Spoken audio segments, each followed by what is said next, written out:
Welcome to Dreamland, a program dedicated to an examination of areas in the human experience not easily nor neatly put in a box. Things seen at the edge of vision, awakening a part of the mind as yet not mapped, and yet things every bit as real as the air we breathe but don't see. This is Dreamland. It is indeed. Good evening, everybody. I'm Art Bell. This evening, as usual, Linda Moulton Howe from Philadelphia with her report, followed by Stephen Jacobson and a program on mind control. It's going to be very interesting, particularly in view of all the recent seemingly nonsensical shootings by youngsters, because that's what the program's going to be about. You're going to want to stay tuned for that. Some sad news, sorry to say. Colonel Philip Corso, the day after Roswell, Colonel Philip Corso has suffered a massive heart attack. It occurred Tuesday, June 9th. Originally, they thought he suffered about 90% heart damage. However, after about 5 days, he now rests in a simply serious condition, somewhat stable. And I talked to his family earlier today. They confirmed the fact that he did have a heart attack, is now in the hospital, and if we all pray, may be out in 5 days if all goes well. So I thought you should know that. WBPA AM in Elkhorn City, Kentucky. Hello there in Kentucky, and welcome to the program. WPKE in Pikeville, Kentucky as well. G2 in Kentucky. Welcome to Dreamland. Glad to have you along. So that's the lineup for tonight. Shortly, we begin. All right, now from Philadelphia, Pennsylvania, investigator into crop circles, animal mutilations, producer of environmental films that have won awards, a general science reporter for us from Philadelphia, Pennsylvania. Here is Linda Moulton Howe. Linda, hi. Hi, Art. I'm very sorry to hear about Colonel Corso, and may we all pray that he does recover. On Monday this past week, June 8th, people on the island of Madagascar in the Indian Ocean reported a flying column of grasshoppers at least 7 miles long. Wow. Yeah, it was the largest swarm of these flying insects there in more than 50 years. The government is trying to help farmers protect rice and other crops. Another record breaker is the global climate. Recently, the National Oceanic and Atmospheric Administration told the Clinton administration at a White House meeting that not only was 1997 the warmest year on record, but that global temperatures in the first 5 months of 1998 have been unprecedented. NOAA Administrator James Baker told Vice President Al Gore and other scientists and reporters that global warming could be making the impact of El Niños more severe and could explain why the past 6 months have set temperature records worldwide. Baker said, quote, "This wetter and warmer winter that we've just experienced gives us a glimpse of what we can expect in a greenhouse gas, globally warmed world," unquote. And now there is a cooling trend in the Pacific known as La Niña, the opposite of El Niño, which could also mean increases in rainfall on the West Coast in coming months. Another environmental contaminant, toxic chemicals such as PCBs, have been measured in high quantities in the fatty tissue of seals in the Barents Sea above Norway, and in even higher concentrations in the polar bears who eat those seals. And this month, the Times of London newspaper reported that scientists at the Norwegian Polar Institute have found polar bear cubs with both male and female sex organs that might be linked to increased toxic chemical waste in the Arctic waters. Russia, for example, has reportedly continued to produce PCBs for its electrical transformer manufacturing and those industrial waste runoffs into the sea waters. Friday, I talked with Dr. Andrew DeRocher, a Canadian zoologist studying the Arctic polar bears, who found what he calls, quote, pseudo-hermaphroditic cubs. He uses pseudo because technically a hermaphroditic condition means that both male and female genitalia are fully functioning. But in the female cubs so far, the male genitalia are not. Dr. DeRocher. Well, basically what we have is we have normal or fairly normal female genitalia, and what we have is an expression of a male genitalia right in front of the female genitalia. So we have a female vagina with a very small penis in front of them, basically. Mm-hmm. And so what these findings were basically found during the course of a long-term population monitoring and ecology study. Which started what year? Well, it goes back, it has a long history of the Polar Institute, polar bear research starting in about 1970. But my involvement with it has been for the last 3 years now here in Norway. And when were the first hermaphroditic polar bears discovered? That was in 1996, and we were alerted to that when we were doing some standard capture work, and we caught sibling yearlings, 1-year-old cubs that were still with their mother. And we do a standard check of the sex on the cubs, and we rolled them over, and it was quite clear that there was something wrong with the first one, and I rolled over the second one, and it was quite clear that it was exactly the same as the sibling. Meaning that it had this small penis as well as the vaginal opening. That's correct, yes. And when you say it was clear that something was wrong, what did you mean? Well, I've been working on polar bears for almost 14, 15 years now, and I had not ever seen anything like this before. Mm-hmm. I can recall one instance in the Canadian Arctic seeing something a little bit abnormal, but certainly when I was quite alerted to it when I realized that it was two siblings that had exactly the same sort of abnormality. Mm-hmm. And so that's when we started to think a bit more closely about following or checking the females that we captured a little bit more closely for abnormalities. And I guess now we have 7 females that we've captured in the last 3 years that have shown some sort of abnormality. How and why could this be happening? Well, the big difficulty we've got is that we're not really sure why we're seeing these sorts of abnormalities. We have 2 sort of hypotheses. One is that this is fairly natural occurrence in mammals in general, and these type of disorders are found in humans, in laboratory animals, and domestic animals. What are the conditions in which this can arise in nature in other situations? Well, there's an effect called a Free-Martin effect, and this would be the sort of situation where you may have a litter of puppies, let's say, and maybe you have 5 male puppies and 1 female puppy, and when they're inside the mother, what you can get is some basically hormone flow from the male puppies into the females, into the single female in this example. And what happens is then the female can start to show some masculine traits. Mm-hmm. And that's an in-uterine condition. That's correct, yes. And that's called a Free-Martin effect. Now, the other way that this can happen is that if you have perhaps a tumor in the mother, so we can have maybe an adrenal or an ovarian tumor. And what happens is you can get excessive androgen secretion, so too much of the male hormones coming across to a female that's in utero. Do either of these hypotheses seem to apply, however, to these polar bears? Well, it's hard to say. We don't know what we're looking at here. We don't have a lot of information yet on the bears. The third real hypothesis is that we could be looking at hormone disruption that's induced by toxic chemicals. Mm-hmm.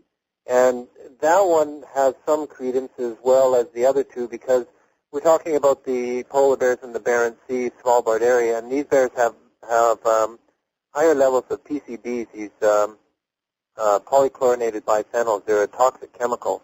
And these bears in the Svalbard area have higher levels than anywhere else in the Arctic. And we have some indication that these toxic chemicals are having effects on other elements of the bear's physiology.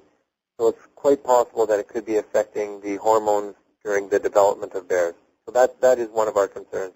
Yes, one of the quotes in the article is that researchers have been trying to determine if links exist between manufactured chemicals and sexual deformities and diseases in humans.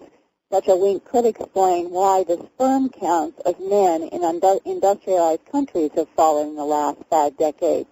Could you comment on that? Well, I'm not an endocrinologist, and I'm not really an ecotoxicologist either. My specialty is population ecology. So I would prefer not to comment on things outside of my expertise, really. Do you think that that's a viable hypothesis, however, that chemical and toxic pollution could be affecting not only polar bears but human males? I believe it's a workable hypothesis. I think there's some very good data to indicate that toxic chemicals in general are influencing the sexual and functional development of humans in general. I think that evidence is getting quite clear. And certainly the link, if it's in wildlife, then it's certainly in humans. And certain populations of humans in the world right now are quite dependent on wild populations for food sources. And certainly those populations of humans are at quite high risk for interference from these sorts of pollutants. Because they're eating the meat that is affected in the animals they're eating by all the PCBs and pollutants. Exactly. Yes, exactly. And so, I mean, there is some great concerns, particularly in the Arctic, for some of the people that are quite heavily reliant on marine mammal populations. And have you found the same kinds of sexual characteristic changes in other creatures in the seas besides the polar bears? There's not a lot of information on wild populations relative to this type of effect, so it's a little bit hard to tell. Right now we're into a state where we're trying to collect information from other researchers around the pole, trying to find out what they're seeing relative to their polar bear populations that they're studying. Well, the polar bear is quite a ways up the food chain, so that would suggest that the PCBs entering the polar bear are coming from what it's eating, correct? Their major food sources are 3 different species of seals. They eat ring seals, bearded seals, and harp seals, or Greenland seals. Mm-hmm. So what happens is, yes, you're correct that the toxic chemicals are moving up through the food chain, and through a process of what we call biomagnification, the polar bears are certainly at the top of the peak of the hill, basically, and are collecting all these toxic chemicals. Now, the problem with a lot of these things like these PCBs, they are what we call lipophilic, meaning that they love fat or that they attach themselves to fat molecules. And what's particularly hard on polar bears is that when they catch a ring seal or a bearded seal, these animals can contain up to 30 to 50% of their body weight as fat, this thick blubber layer. And when a polar bear catches a seal, it usually eats just the fat off of the seal. So what happens is there's this really steep jump between ringed and bearded seals, which are feeding lower down in the food chain. All of a sudden you jump into polar bears, which are eating these highly polluted fat tissues. Now, in terms of how this would work in the biology of the bear, they take in the PCBs and it's affecting their entire system. Why would it specifically affect the sexual physiognomy of the bear? Well, we're not really clear on why these particular defects have been found. We're not drawing a link necessarily directly to toxic chemicals. It's just one hypothesis. But, I mean, sexual differentiation is a finely controlled hormonal issue. So by just changing hormonal concentration slightly, it's a very sensitive area of development. And similar changes have been seen in other species of fish where you can change the sexual characteristics of sex by changing hormone concentration. So it's likely that we're seeing much more changes, or many more changes in the polar bears than just in sort of the external anatomy. We believe that we know there are physiological changes in the bears in response to these chemicals. We're seeing changes in circulating hormone levels. We're seeing changes in vitamin levels.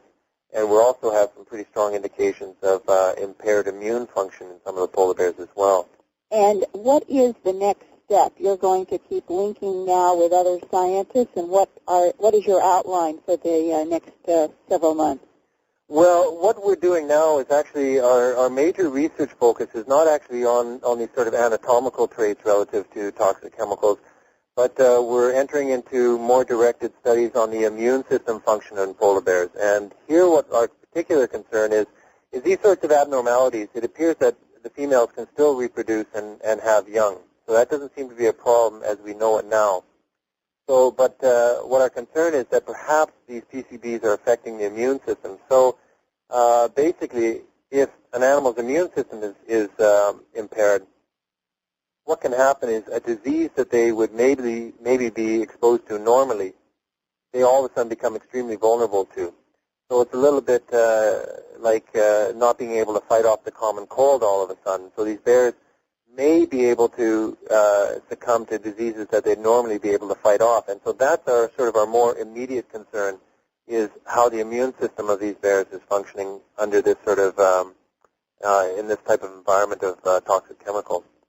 If there was an immune problem and the polar bears did begin to die of diseases that otherwise they could have fought off with a healthy immune system, and the polar bear population became smaller and smaller, what else might happen as a consequence of the decline of polar bears? Because it's at the top of the food chain, it's unlikely that we'd see any large extinction ripple through the food chain. It may be just that you just get an area that doesn't have polar bears anymore. And for myself, having worked in the Arctic for a long time, I can't really imagine that it would feel like the Arctic anymore without polar bears. So, Art, everywhere we turn, the world is reminding us that we are changing it. Linda, I have a story that I would like you to follow with the one that you just did in mind. Last week, circulating on the Internet, Matt Drudge, as a matter of fact, had a story on it. There was on a site that monitors nuclear detonations. Right. An 8.4 reported. Now, I don't know whether you heard about that or not. I did, and I went to that site. Okay, it probably is a false report, and the scientists who recorded it sent back information that said that they thought that it was a miscalibration error. Yes. But one more thing, Linda. There's a follow-up that is on the Internet today indicating that Europe, including France and a whole swath of Europe, experienced 1 or 2 days of intense radiation, about 1,000 times above normal. All right, I will get into that more. I tried actually to access that site that was supposed to be the originator, and there was like a firewall up. You could not get through. And it was mysterious, and that's what I heard, too, that it was an error. But if there has been radiation reported, that does change this whole story for Yes, us. it does. Anyway, Linda, how do people get hold of you?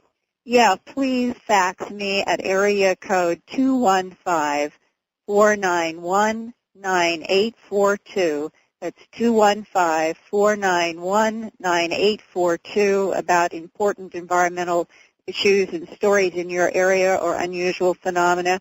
And for listeners who have been asking me about the availability of my book, Glimpses of Other Realities, Volume 1, which has all the color photos and illustrations that goes with my new book, Volume 2, you can also fax that same number to get information. And the new book is out in bookstores everywhere, so I look forward to people's comments on either of those books as well. All right, Linda. See you next week, and thanks a million. Thank you. Take care. From the high desert, this is Dreamland.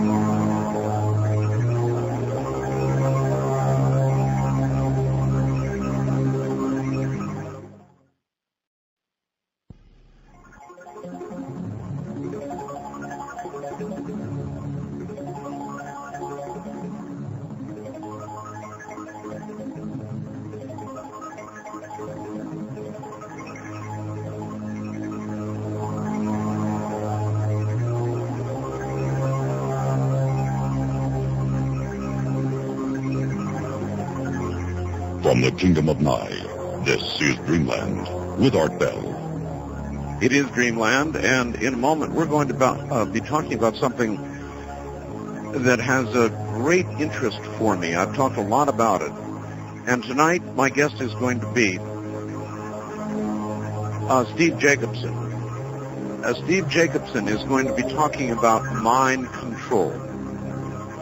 And we're going to at least investigate the possibility that some of what's been going on with our children is perhaps intended to be going on. He'll be up next. All right, I want to say this one more time, and I'm sure I kind of caught Linda by surprise. But once again, floating around the Internet last week, or actually the week before, I believe. Well, last week it was there. Matt Drudge picked up on it, and it was everywhere, that a site that normally monitors nuclear testing recorded an 8.4, and I think it was in Siberia, somewhere in Russia. And about an 8.4, and that was, we had everybody checking on it. Jim Birkeland, everybody, and then I saw a message indicating the scientists who responded finally to some email on that website said, well, there was a calibration error. And so I dismissed it pretty much at that point. Earlier today, I read that radiation levels in France and some other countries across Europe had, during a 2-day period, risen about 1,000 times above normal. And then the light bulb went on, and I connected the two. And I'm not saying that anything has happened, but I am now beginning to be somewhat suspicious that some sort of test has been conducted or an accident has occurred. And all I ask is that you bear that in mind over the next several weeks, and don't be surprised if we suddenly hear about some accident. At any rate, Stephen Jacobson, a graduate of the Boston University School of Communications and creator of the audio series Mind Control in America, spent 13 years in the filmmaking business and witnessed firsthand the effects from the other side of the camera. Stephen was given access to private study conducted to determine the best way to program and deprogram the mind. And here he is. Stephen, welcome to the program. Well, thank you. It's my pleasure to be with you. Stephen, somebody the other day sent me a list of school killings over the past, I can't recall how long, a few years, and it was several pages long. And of course, including the most recent horrible occurrence in Oregon that I'm sure you're well aware of. Yes. And I just sat there staring at the list, and I have several times talked about this on the air on my other program. And I'm telling you, I'm extremely suspicious. I know something has changed with our young people. Now, crime for adults is down a bit. For young people, it's through the roof. This school shooting business has gone nuts. And so I'm not prepared to say what it is because I don't know. I just know that it's not the normal stuff that people talk about. It's not television in general. I mean, when I'm going to be 53 years old later this month, and I saw lots of people die on TV, lots of them when I was young. As a matter of fact, if anything, it was cleaner dying than we get today. You shot them and they just fell down. You didn't see blood and guts. So I tend to think it's not normal TV. People say parenting, well, it's changed, but I don't think that's the reason. I have a feeling that you think you might know why. Well, I think before the evening is out, that your listeners will have a clear indication of some of the factors that are involved in this epidemic of headlines about children killing children. Mm-hmm. I believe that what we are seeing is the symptom and result of a scientifically induced nervous breakdown as a nation, collectively. In other words, when we see incidents like this that are not natural, children killing children, even children killing themselves, this is not something that is supposed to happen. And there's a reason why it is happening, and there are some factors involved that center around the mind control issue. Now, you've mentioned briefly my background in communications. When I was working in film, I worked in a number of different capacities, but primarily as a film editor. And working as an editor, it was easy to see how simple it is to change the meaning of an event or change the meaning of what someone says through the simple process of editing, either by cutting out a statement or adding a reaction shot and thus silently comment on what is being said or what is being shown. Well, Stephen, I've been interviewed by about every major network and media, every major newspaper in America. And so I can, and TV stations, I can vouch for what you're saying. They can make an interview, believe me, into any damn thing they want it to be. That is correct, and that's where the problem lies. We're both aware, and many of your listeners, I'm sure, are aware of how manipulative and plastic the medium is. And that gives us a hint at what one of the major problems is. We are living in a virtual reality. We're living in a reality that has been manufactured. We are the most manipulated and controlled society in history, primarily because of all the programming and conditioning that we all undergo through both the mass media and public education.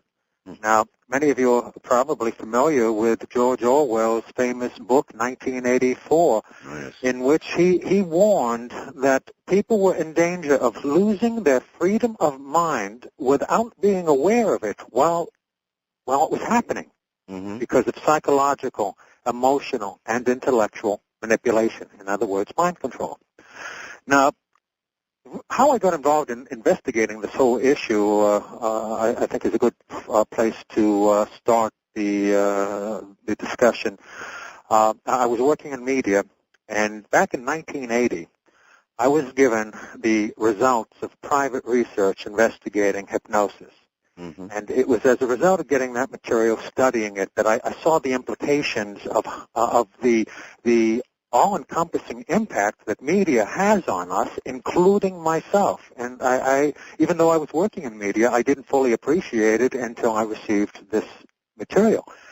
And that led to my eventually leaving New York City, where I was working at the time, and leaving the career that I was pursuing to investigate this whole issue of mind control and mental manipulation.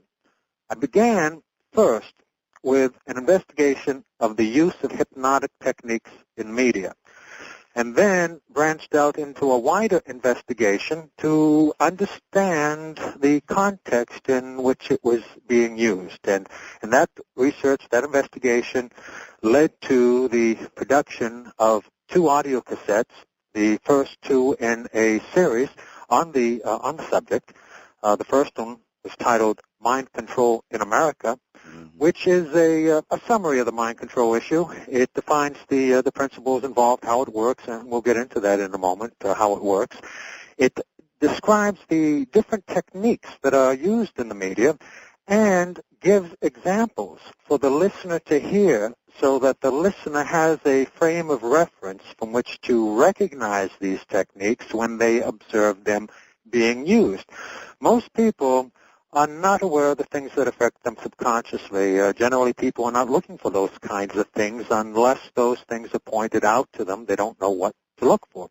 And that's why this particular audio cassette, to give people that information. And then it places the whole issue into historical perspective.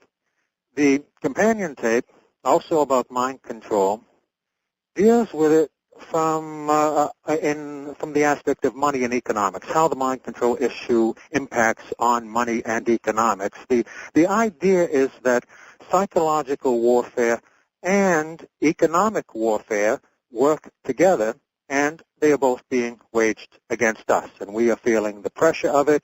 And when we are seeing headlines of children killing children, these are simply the symptoms, the effects of a much wider problem, and that is one of psychological warfare that we have been under for a good number of years.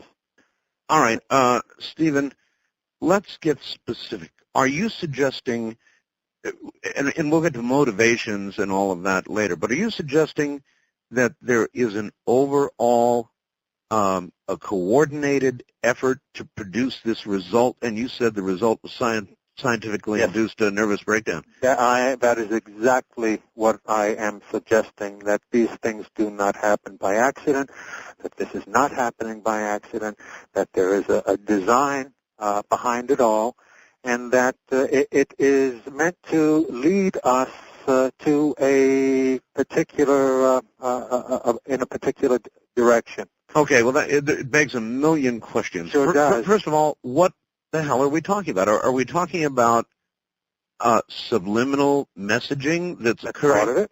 That's part of it. Now, there's laws against that, you know. No, they're not.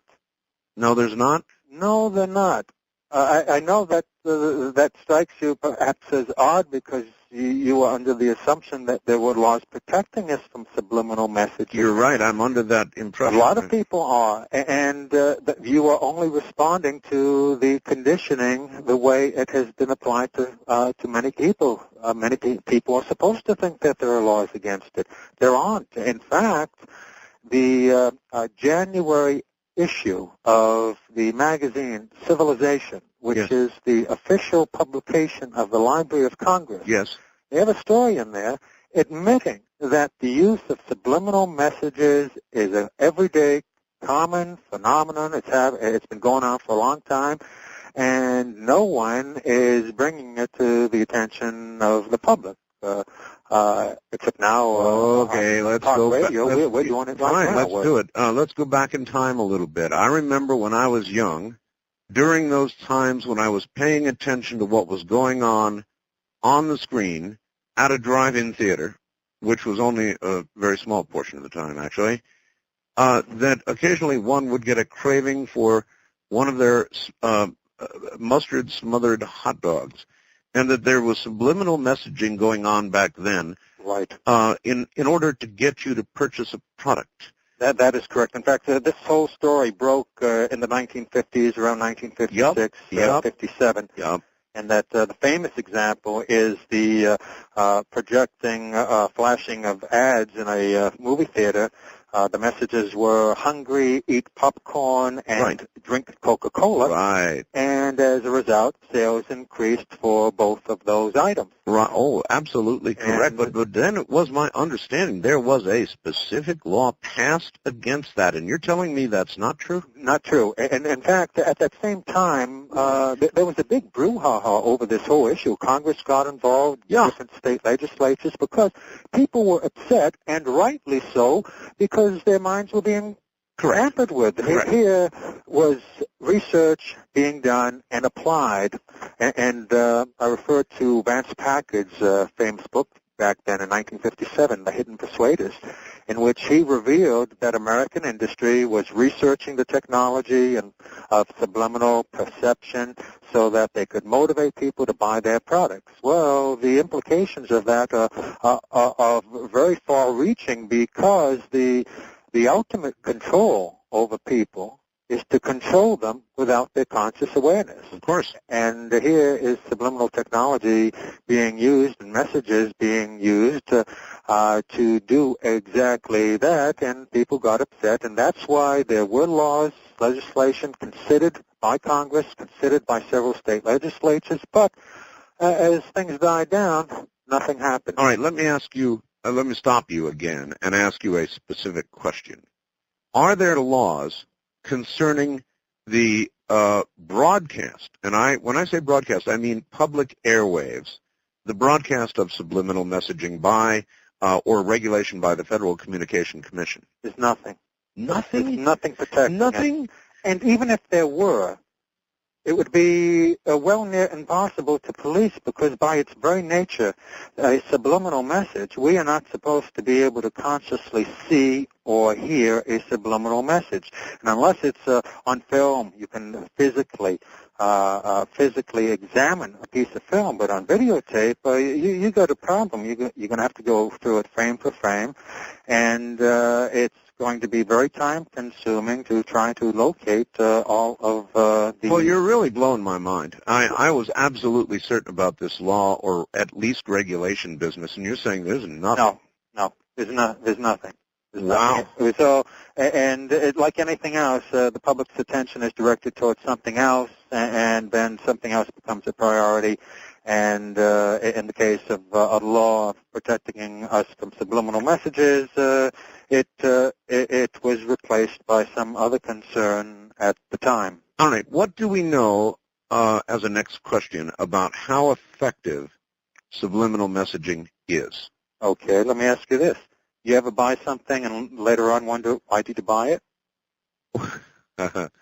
All right. Well, yeah, here's but another one. Many of your listeners may be able to relate to this. But Stephen, I'm an impulsive buyer, so how would I know? Well, gee, that's the conditioning. That's the programming, to be impulsive, but to be impulsive with a preference for a particular product or a particular idea. Uh-huh.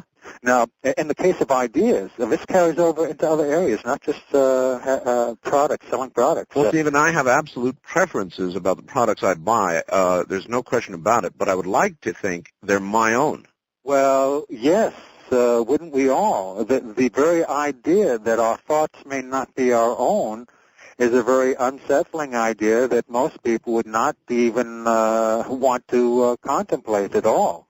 That's for doggone sure. But by giving it some consideration, we can shed some light on some of the problems that we face today, and by looking at it dispassionately, we can gain information that we need to deal better with the world as we find it, and with situations that are going to arise as time goes on.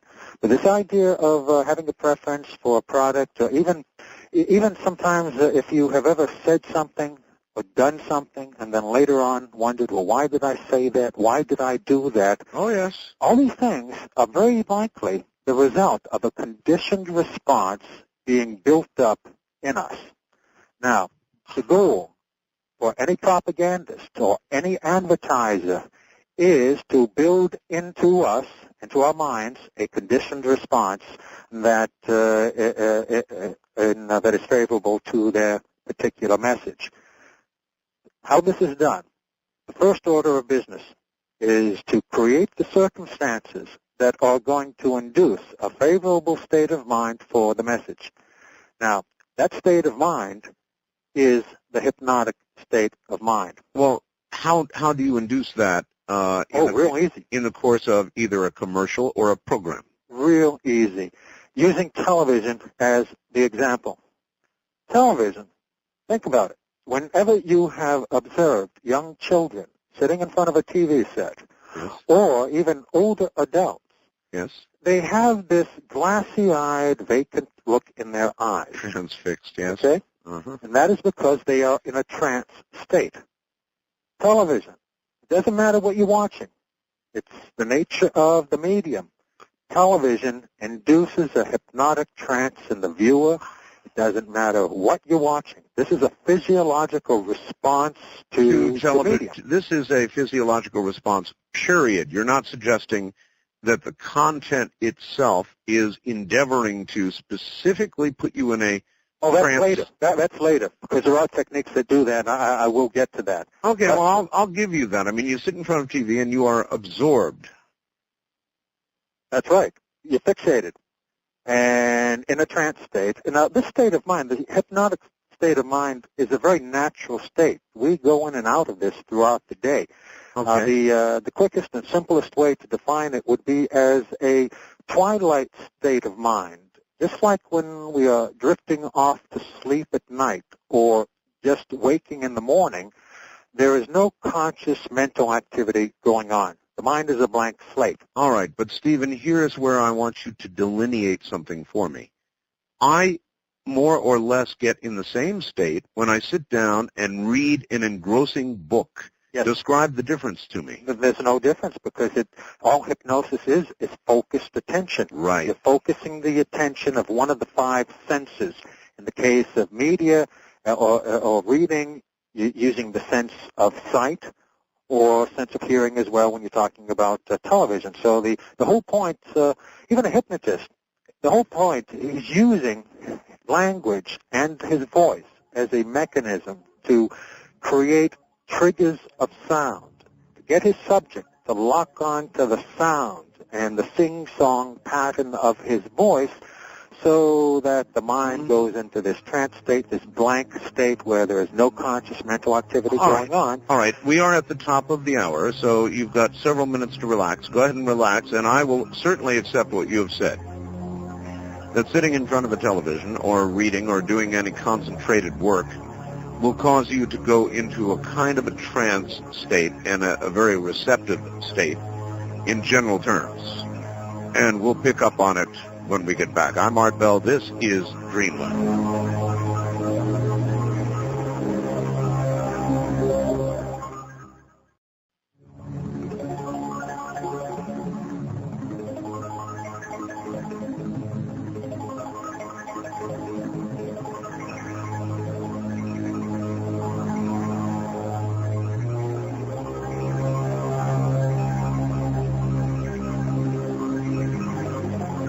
You're hearing Dreamland from the Kingdom of Nye with Art Bell. That's me. And I've always thought my thoughts were my own. Haven't you? But I'm willing to entertain the possibility that they're not. And so should you. And that is exactly what we're talking about. My guest is Stephen Jacobson, and the subject is mind control. And you have to at least entertain the possibility that you've been influenced, and that's what we're talking about. It's fascinating stuff. We'll get right back to him. Listen, a quick programming note for the first time on radio that I'm aware of. Tomorrow night, 2 Hopi elders are going to join us. One of them may speak English, the other does not. There will be a translator. As far as I know, it is the first time that anything of this sort has been done. That'll be 11 o'clock Pacific on Coast. Well, all right, back now to Stephen Jacobson. We have had explained, and I certainly acknowledge, that when we watch television, we go into kind of a trance state. We become, in essence, more suggestible. That much established, Stephen. Welcome back. Yes. It would be good for your listeners to understand how television does this, because it's the very nature of the medium. Okay. The picture, although it appears to be stationary, it is actually flickering. We don't see the flickering consciously, but subconsciously the repeating pattern, the visual pattern pulsing, induces the trance state. Now, you may have seen this, a visual representation of this, because sometimes in movies in the background there is a television set on, and you'll see these black roll bars going up and down. That's right. What you're talking about is 30 frames per second. Yes. But it is the pulsing that induces the trance state, regardless of what we're watching. Now, there are techniques that are used to deepen that state of mind, deepen the hypnotic state of mind. Okay. From commercials, flashing words, flashing numbers, like prices flashing on and off the screen. Any repeating visual pattern is going to capture the attention of the eye to focus on that repetition so that it clears the mind of all thought, producing a state of mind very similar to daydreaming, but it is the hypnotic state of mind where we are the most susceptible to programming and more highly suggestible than at any other time. And that's for example, Stephen, are you talking about where you'll watch a commercial and the product's there and the price, $14.95, is flashing on and off, on and off, on and off to get your attention? That's right. Okay. That deepens the state. Any repeating pattern is going to do that. Smoke, any camera movement, any repeating pattern movement is going to do it, visual or audio. You notice in news broadcasting, there are a number of techniques being used that are add to the this hypnotic induction. You have with the newscaster, and in many newscasts, you have the repeating musical phrase that leads into the newscast itself. Right. Repeating pattern. You have repeating graphics very often. Right. So these simply deepen the trance state the television automatically produces. The speech pattern of a newscaster is very similar to the patterned speech of a hypnotist. Now, it doesn't matter whether a newscaster be black, white, Oriental, Hispanic. With very few exceptions, they all speak pretty much the same way. They have a speech pattern that is associated in the mind of the viewer with the dissemination of true factual information. You have the speech pattern. You have the eye contact that is made between the newscaster looking directly into the camera and into the eyes of the viewer. Well, you have an authoritative cadence. That is correct. That is correct. They are authority figures. Sure. That's a very important element in programming because people will tend to accept information that comes from an authority figure, someone who they respect, someone who they accept as an authority. Well, that's why Walter Cronkite, as an example, was so very successful. He was an authoritative figure. He was even a father figure. That's right. And that reminds me of something that a New York City talk show host, television talk show, Joe Franklin, he had a show for about 25 years. Mm-hmm. And when he retired, he was on The Tonight Show, and he was asked what was the secret of his longevity on the air. Mm-hmm. And what he said was very revealing. He said that the key was sincerity. When you learn how to fake that, you got it made. When you learn how to fake sincerity, you got it made. So, in effect, what the message is that it is the appearance that is important, yes, and not the substance. And people can be fooled because all these books and programs, self-help programs on how to influence people and make friends, right, neuro-linguistic programming, all designed to use manipulative means and techniques to influence other people to do as you want them to do.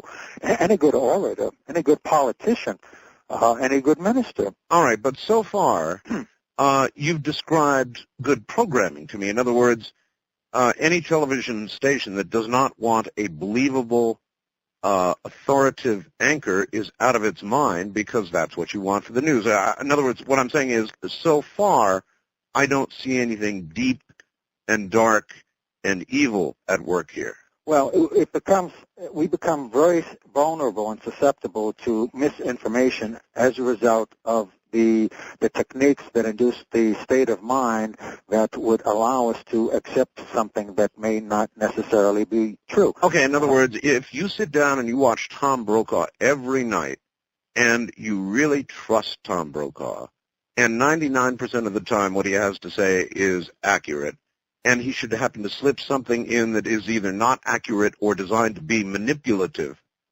it gets you. Sure can. You remember the radio broadcast of the War of the Worlds? Of course. Okay, 1938. That famous broadcast, for your listeners who may not be familiar with it, it was H.G. Wells's, War of the Worlds that Orson Welles adapted and dramatized as a news broadcast. It was presented as a news broadcast. With disclaimers. With disclaimers. Which a lot of people didn't hear. Well, didn't pay attention to. Yeah. Because they were locked on to the form of the presentation, and it caused panic where people actually thought that New Jersey was being invaded by Martians. Yeah. And New Jersey residents eaten. Yeah. Yeah, no, and then, that's true. And then in 1983, we have the television counterpart. There was a made-for-TV movie called Special Bulletin. This was in 1983. The story was about the detonation of a nuclear device in Charleston, South Carolina, but that fictional story was presented as a newscast.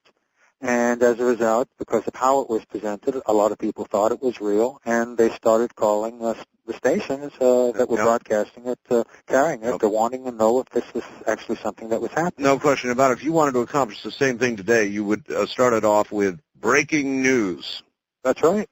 That's right. That's true. You remember when, the whole Monica Lewinsky story hit? It was about a week after the opening of the motion picture Wag the Dog. Yeah, oh yes. And Wag the Dog was the story about the president getting involved in a sex scandal and the decision being made to distract the public with a war, but a fictional war played solely on television. I know. I saw the movie and I followed the scandal. Okay.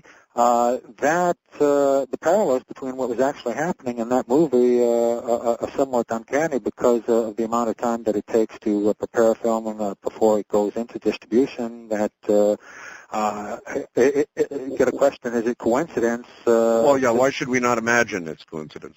Pardon? Why should we not imagine it was coincidence? Well, I question it.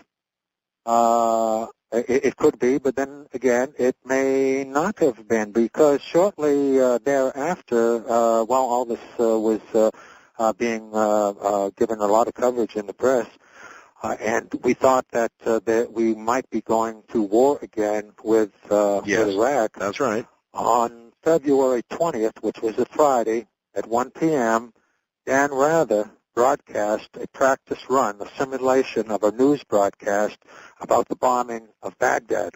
No, you're absolutely correct. I mean, the coincidences are tremendous, but following that chain of logic, they just released Deep Impact, and early in July, we get Armageddon, and so I guess then we should be expecting something to come crashing through from space and wipe out some big city somewhere. Well, not necessarily, but certainly we are being conditioned and programmed to have a particular mindset, and it does add to the stress and tension and anxiety that people feel.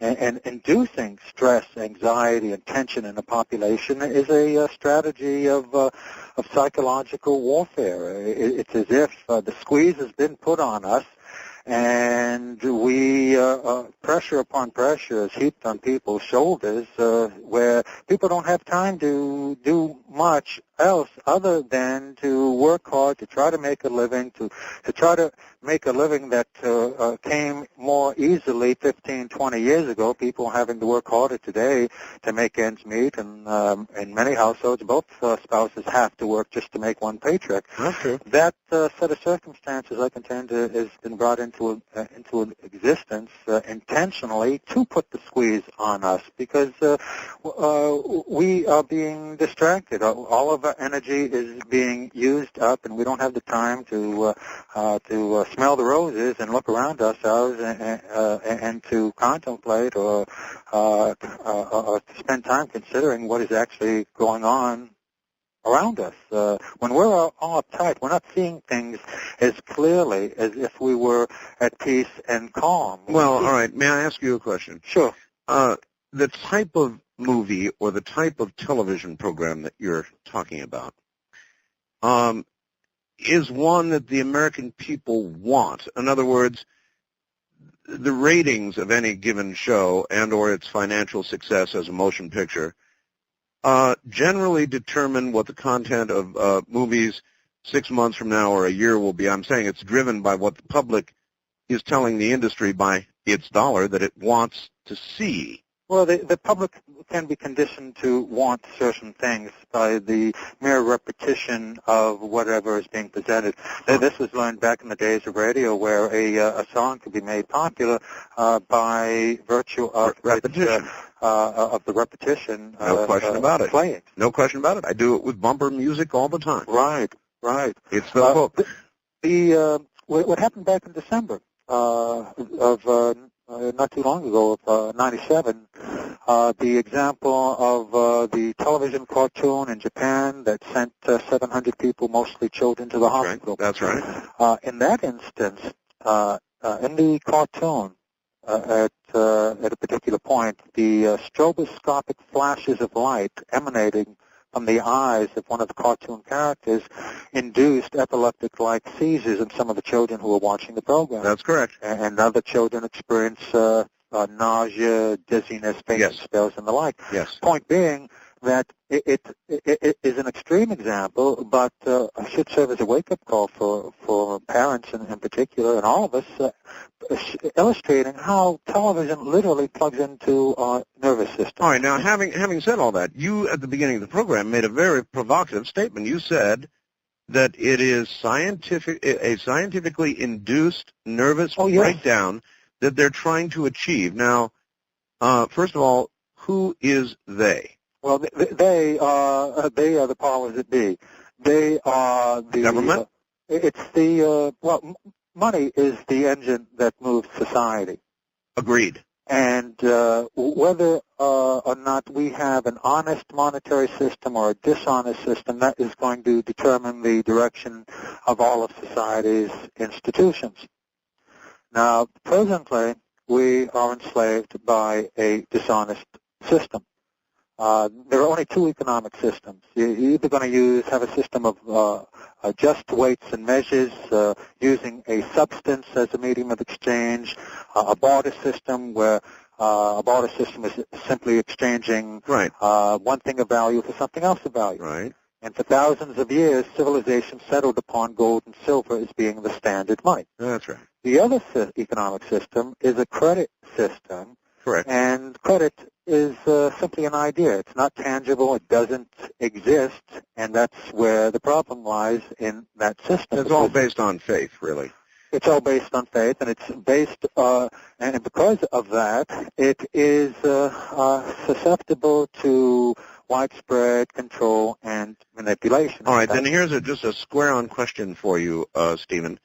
If it is money that's driving this attempt to produce a scientifically induced nervous breakdown among the general populace or some portion thereof, why would it serve the interests of those who wished income to produce this awful thing in those that it wants to sell to? Well, it's more than just creating a society of consumers. It's more a matter of creating a controllable society, one that can be manipulated with precision. Oh, I understand, but I mean, if you manipulate somebody into a nervous breakdown, they're not going to be buying your product. Oh, no, that is correct. And really, the bottom line of the mind control issue is really a spiritual issue. Everything points towards that. The manifestation in the material world, in the physical world, it shows itself in many different ways, most noticeably in what's happening with money and what society is using as money. But the mind is the gateway to the soul. That's why there's a mind control issue. And as far as the spiritual aspect of it is concerned, and this is really, the bottom line of the whole problem is that we are first and foremost spiritual beings. We are eternal spiritual beings who find ourselves imprisoned inside a temporary physical body. Okay. We're not the physical body. We're the resident inside the body. But our culture and our programming is directed towards encouraging us to misidentify ourselves as the body and to make our decisions based on that mistaken assumption.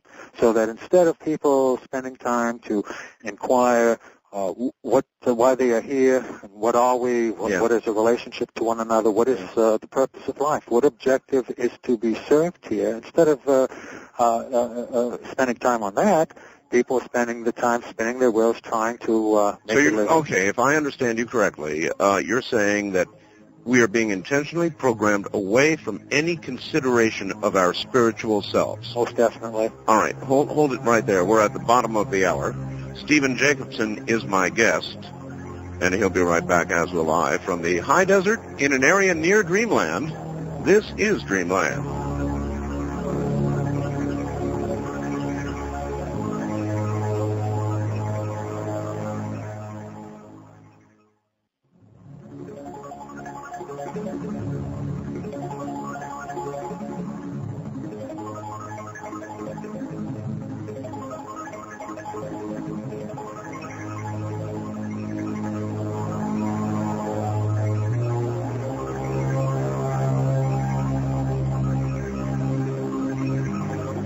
From the Kingdom of Nye, this is Dreamland with Art Bell.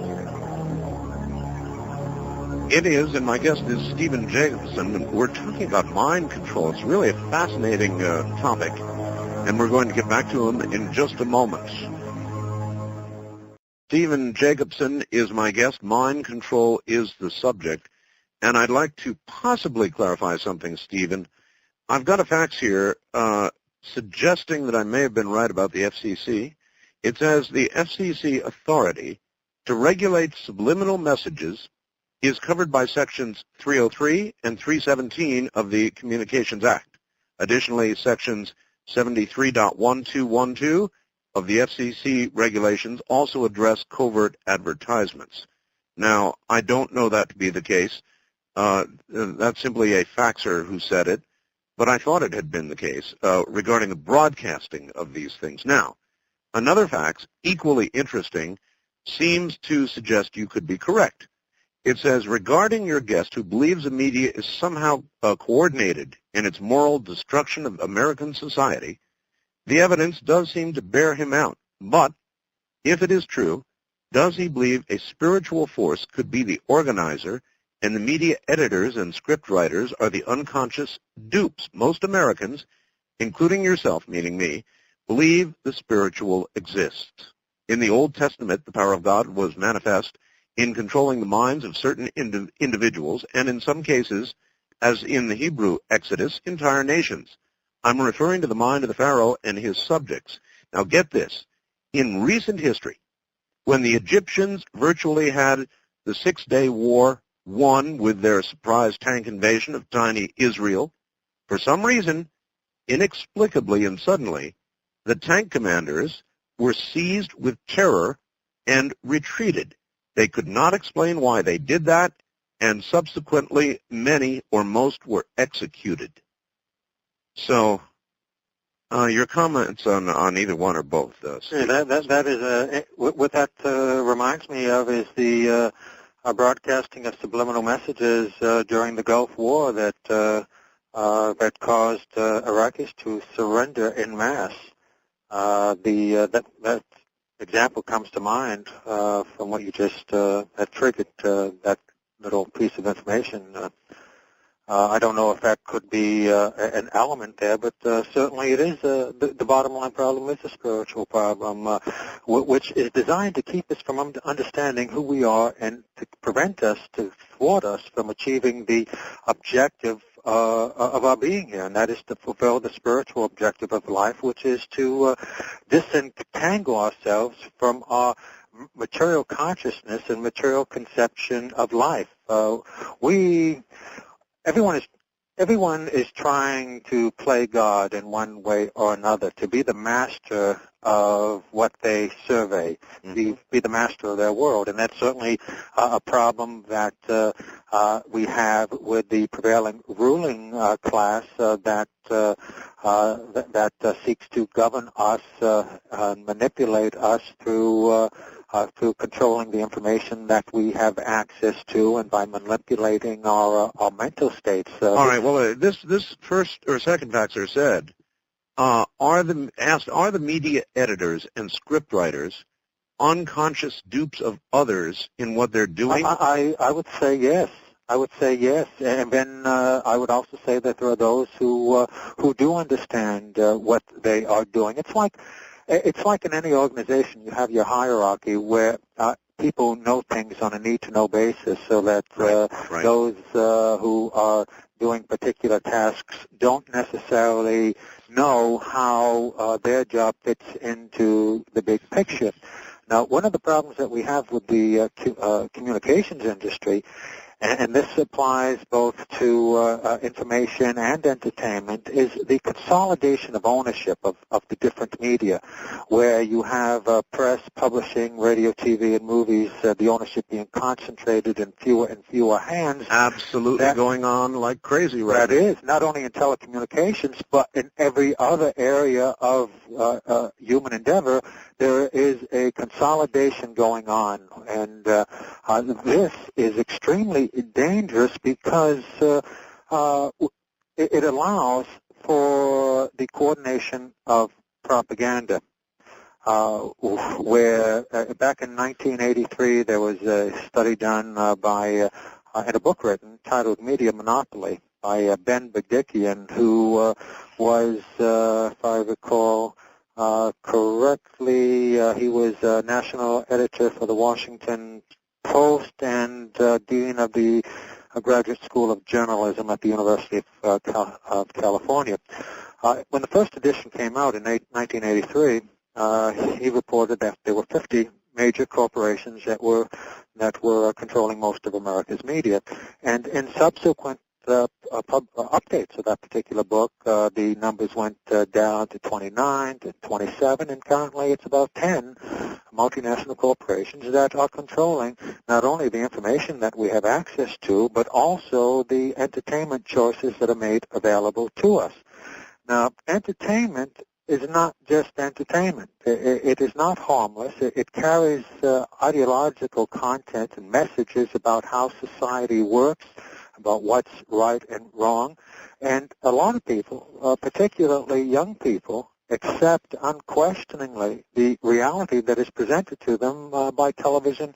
All right, may I stop you for a second? And let me ask you this. Let's consider a large national media outlet. At what level in that large national media outlet would you imagine conscious manipulation would have to be taking place? At what level? Oh, gee, well, certainly at the highest levels, where it can be coordinated. Let me give you an example. Here's a movie that you could probably rent at Blockbusters. It's titled Agency. In fact, Dr. Wilson Bryan Key was an advisor on the film, and that Dr. Key has written about 4 or 5 books on the use of subliminals, particularly in advertising, but also in other areas. This particular book is about an ad agency that is taken over and being operated by a government intelligence agency. In this particular story, it's the CIA. Yes. And Lee Majors plays one of the employees who discovers that subliminal messages are being added to the political advertising. It's during a political year. Well, no one else is aware except just a handful of people who are actually doing the work. The people at the ad agency don't know, but it is the very head and those who are working with him who are privy to what is going on. So you have that division of knowledge. Those at the very top do understand what the deal is.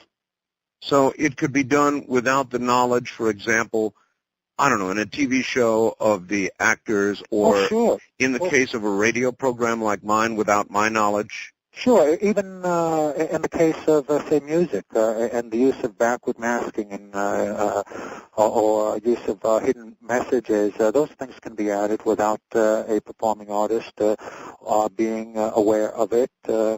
Although there are certainly instances of groups, particularly heavy metal groups, groups involved in occultism, that use these techniques intentionally. Uh-huh. Again, I'm going to come back to motivation. You said it's all about money, and I can easily understand that it's all about money. Everything seems to be about money. But what I don't understand is why anybody would want to induce scientifically induce a nervous breakdown in the general population, or even some part of the general population.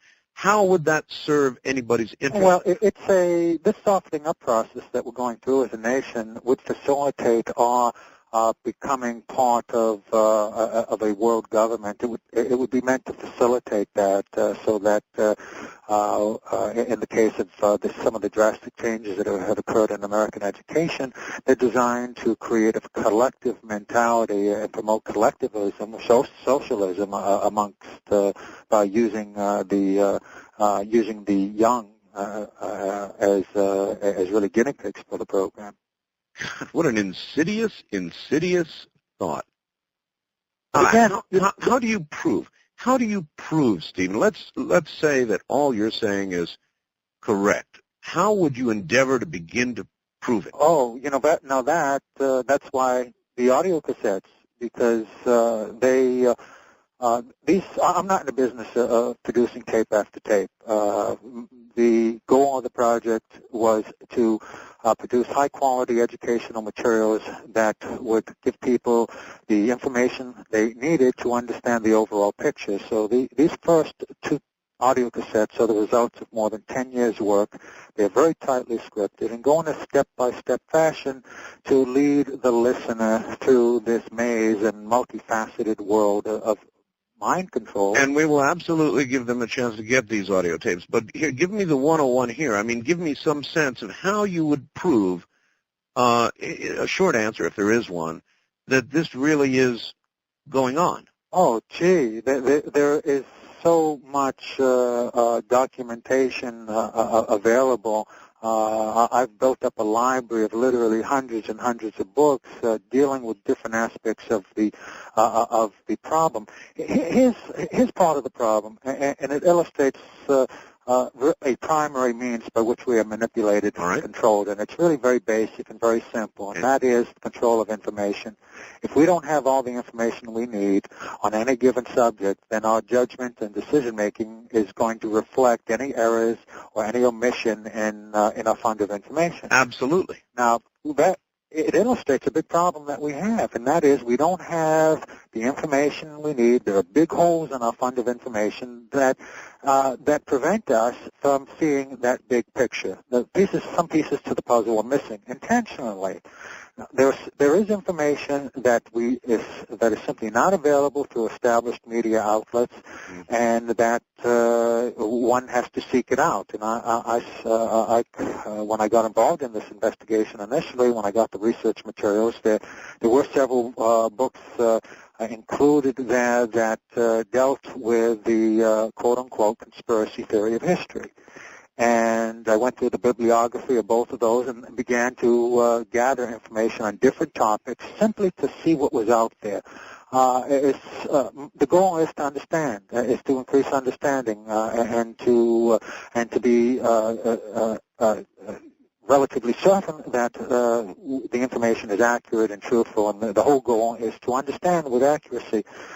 And so the documentation on different aspects of this, whether it be political or economic, the information is out there. One has to simply seek it out. It does exist. And I'll use one illustration, though, to show how pervasive this control is. And it's very basic. It has to do with money, these pieces of paper that we all carry in our billfold and call money. Yes. Our currency looked very different back in 1963. There was a switch done. Our Federal Reserve notes between 1914 and 1963 looked different from what they do now, notwithstanding the changes in design in our currency. On our currency, it said that the United States of America will pay to the bearer on demand X number of dollars. In other words, if it was a bill if it was a $10 bill, it said we'll pay to the bearer on demand $10, which meant that the piece of paper wasn't the $10; it represented $10. Now, a dollar is a unit of measurement for gold and silver coin. If there's no gold and silver coin, then the use of the word dollar is very misleading because it's it is no longer that. Right, we're not measuring anything in dollars. We're simply using we're using numbers that represent absolutely nothing. The point is that the only way paper currency is honest is when it is redeemable for something real, something that represents wealth. In other words, gold or silver. And our Constitution... Well, wait a minute now. They are not the only things that represent wealth. Things represent wealth. If you go out and exchange that money you're talking about and get a car, then you have made a meaningful exchange. Sure, but your medium of exchange that you're exchanging wealth for wealth. Now, for thousands of years, gold and silver was used as the medium of exchange. It's the standard. I'm aware of that. And even our Constitution mandates that this is what we are supposed to be using. I'm aware of that argument as well. Now, the only way the paper currency is honest, or can be honest, is when there's a one-to-one relationship between the paper, which is really a money substitute, and the real money being held in the vault, like the gold and silver. The problem goes back to the Middle Ages. Well, the problem is also, though, Stephen, the size of our economy. We could not right now back every dollar with an equivalent amount of gold or silver, there is not enough gold or silver to do that.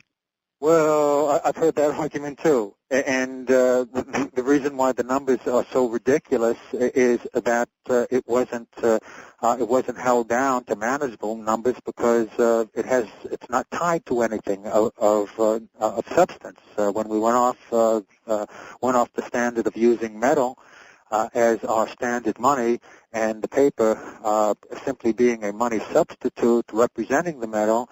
When we went off that... All right, we're off into an economic constitutional argument, and I'm not exactly sure why it bears on...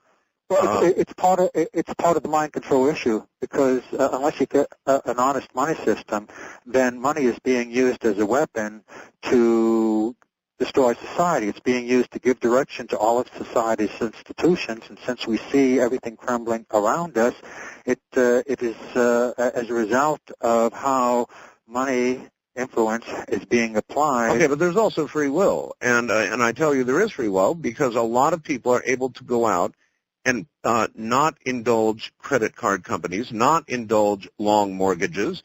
They just don't play that game, and they pay cash. Now, if you do that, you're still getting a fair exchange, and you're not being sucked into what I understand you're talking about. Well, the reason that money, so-called money, doesn't maintain its value over a period of time, and that its purchasing power goes up and down, and usually down, is because of the dishonesty of this credit system that we've been enslaved with. That's why the gold and silver bullet in the Constitution, the founding fathers had the same experience with paper currency. The problem goes back to the Middle Ages when people would bring their valuables to the goldsmith to have them stored in his vault, and he'd give them a receipt for the gold or silver, whatever was being stored. Sure. And the receipt wasn't the money, it was the money substitute. And because it was convenient to use the money substitute instead of carrying around the gold and silver, people began to use the paper receipt as if it were the real money, because they had confidence they could go to the goldsmith and reclaim the real wealth being held on deposit. I have no argument with the purity of your argument. You are correct. I'm just getting into what would happen. Okay. Well, it illustrates why we have a runaway inflation here and why the dollar doesn't maintain its value. Inflation is very low right now, Stephen. Pardon? It's very low right now. Yeah, and this is the reason why, this kind of manipulation of its value. The goldsmith, the unscrupulous goldsmith, seeing that very few people would come in and claim the real wealth on deposit, he began issuing receipts for more gold than he had in the vault. And when he created his first receipt for gold that didn't exist, he created both credit and inflation. They're both the same thing. Mm-hmm. Illustrating that there has to be that one-to-one relationship between the money substitute, the paper currency, and what is being held in the vault. Once you get off that one-to-one standard, the system is ripe for total manipulation. And this allowed the goldsmith of the Middle Ages to manipulate the economic activity of his community and artificially create depressions and then stimulate the economy. I'm going to stipulate all of this, Steve, so that we don't have to go through it. How do we get from there to children taking guns into school and killing their classmates and teachers? Well, the economic pressures that are put on families, most problems... you think it's economic? That's right. You think this is economic? All right. And that's why economic warfare and psychological warfare always work together. It's a twin pincer movement. It's like a vice. All right, Stephen, listen, we've got a break here. We're at the top of the hour, and we'll be right back. Stephen Jacobson is my guest. He's talking about mind control. I'm Art Bell, and this is Dreamland.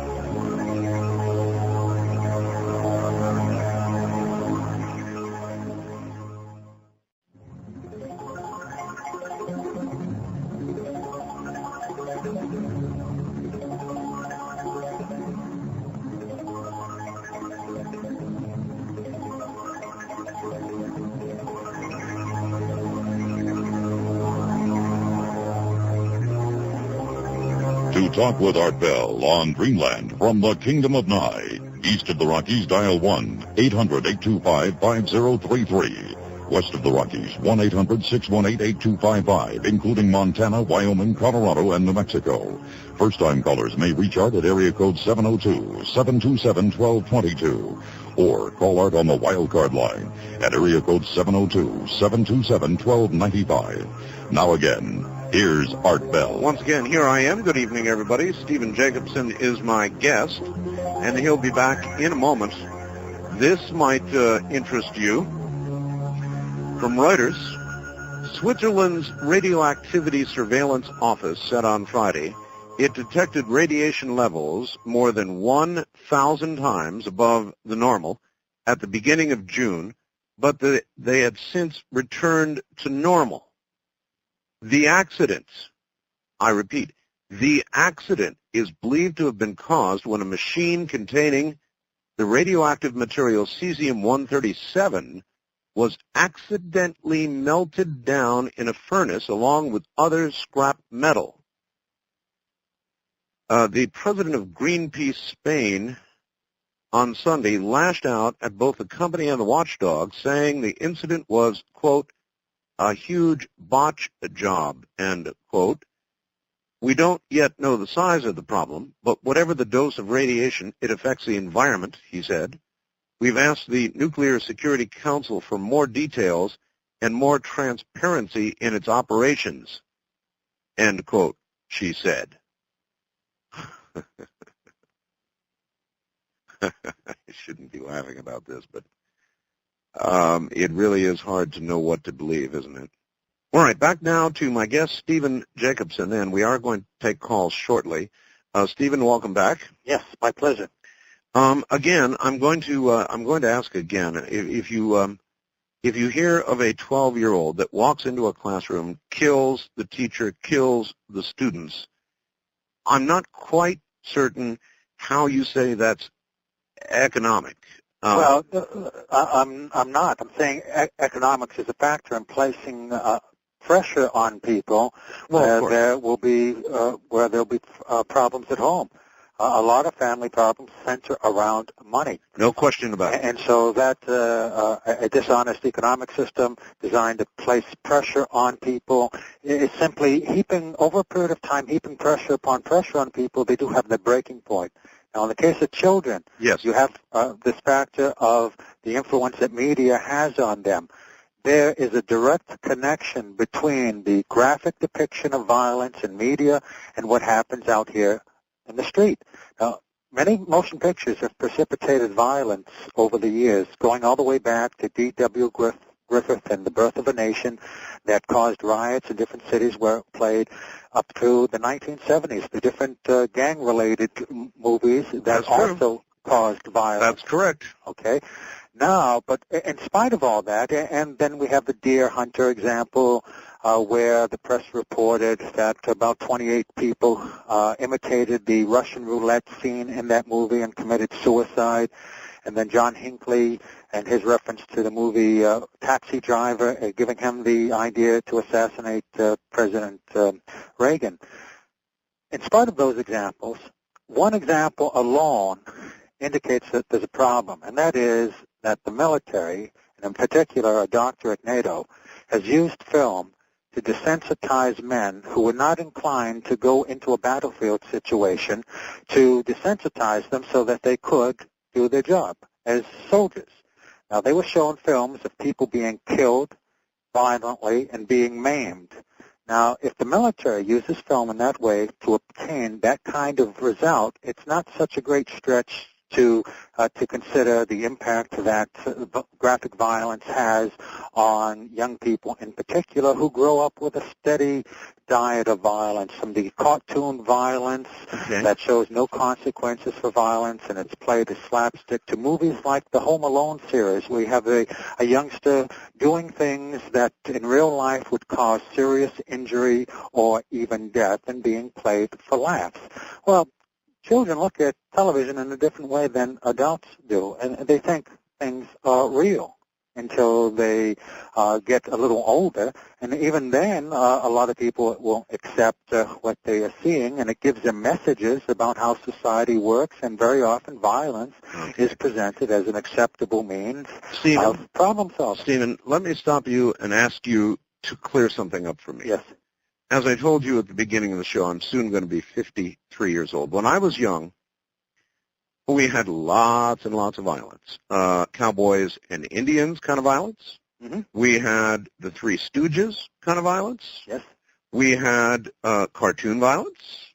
We had plenty of violence when I was young. We didn't have as many children going into class and killing their fellow students and teachers as we do today. So where is the difference between the mid-50s and today? Oh, gee, it's a world of difference. It was a different world in the 1950s. It was a world of Leave It to Beaver, the Donna Reed Show, Father Knows Best, and that changed into Father Knows Nothing with the television program Married with Children. There was a time where there were very clear demarcations between what was right and wrong, and those lines, for many people, have blurred. Also, you have the transformation that American education has undergone over the years. When you and I were going to school, things were a lot different than what young people today are confronted with in school. And this part of this problem goes back to the early part of the century and the changes that our American educational system have undergone, where there was a dramatic shift in emphasis in American education from intellectual development to socialization. The goals of education became social and political rather than academic. Mm-hmm. And this was due in large part to John Dewey and his progressive educational reforms that were based on the experimental psychology developed by Professor Wilhelm Wundt at the University of Leipzig in Germany. Dr. Wundt believed that man had no soul, that we were simply stimulus-response animals. And that kind of idea was transmitted to educational psychology, and that infiltrated our school system, where John Dewey didn't believe there was a God. He didn't believe that there was there were any moral absolutes, right and wrong, and all these things have infiltrated into our educational system, where this is the result. We see the result in this kind of irrational behavior. So then, if I've got this right, you believe that there is a nationwide, probably worldwide, long-term conspiracy, in effect, brainwashing us toward the eventual control of a singular control of the entire world. Sure, and I think we're already at that point because of the situation with money and how it is controlled, that we have been under this kind of control for a good while. And in this country, in 1913 is really when we lost it, when the Federal Reserve System came into being, where the money system of this country was turned over to private individuals. Okay, let's ask the audience some questions, or allow them to ask you some. First-time caller line, you're on the air with Stephen Jacobson. Hello. Hello. Good morning. Good evening, Mr. Bell, Mr. Yes. Jacobson. Nice to talk with you both. My name is also Stephen. I'm calling from Hampton, Virginia. Okay.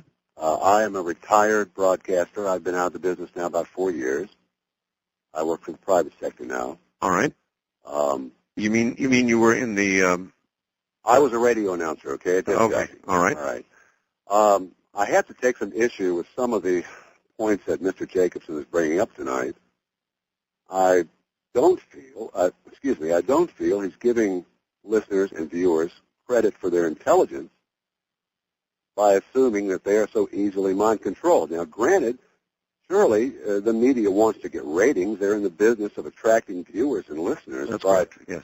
In my 25 years of broadcasting, I was never a part of any type of subliminal broadcasting or anything. All right, well, like let me stop you right there. I am in the same business you were in, all right? Yes, sir. And I am probably the third or fourth most listened to talk show host in America right now. That you are.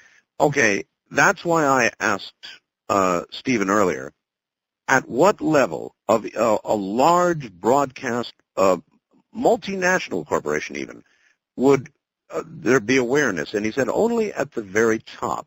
And so I didn't pursue it for the same reason I think you can't pursue it. I mean, how do you know that there were not messages inserted at some level way past you before what you had on the air was being transmitted, or that you unintentionally transmitted a material that would have affected people? The answer is you can't know. Either can I. Well, what I do feel that, during my broadcast years, that I was saying what I felt, just as you do. You bet. I also feel, though, that listeners had intelligence enough to either like it or not like it, believe it or not believe it. Yes, but he is discussing subliminal messaging that you might have not known you were doing, or might have occurred later in the chain after your microphone. My answer to him would be that I felt in my years of broadcasting, and you worked for a lot of stations in 25 years. Oh, yeah. That you get close enough to the engineers, to the owner, to your bosses, your coworkers, that you know what's going on. It's a ratings business. You're trying to attract the most amount of listeners that you can, but I never had anyone come up to me and tell me that they thought they were being affected subliminally. I can't say I was the most popular announcer in town. It wasn't that way. No, what you're doing is you're saying, look, I always said what I wanted to say. Right. I was a free agent. Right. Blah, blah, blah. Right. And I would say exactly the same thing. Believe me, I would say the same thing. But the way Mr. Jacobson put this to me, he stopped me, because how do I know that at some other point something is not being inserted that I know nothing about? I can't be absolutely certain of that.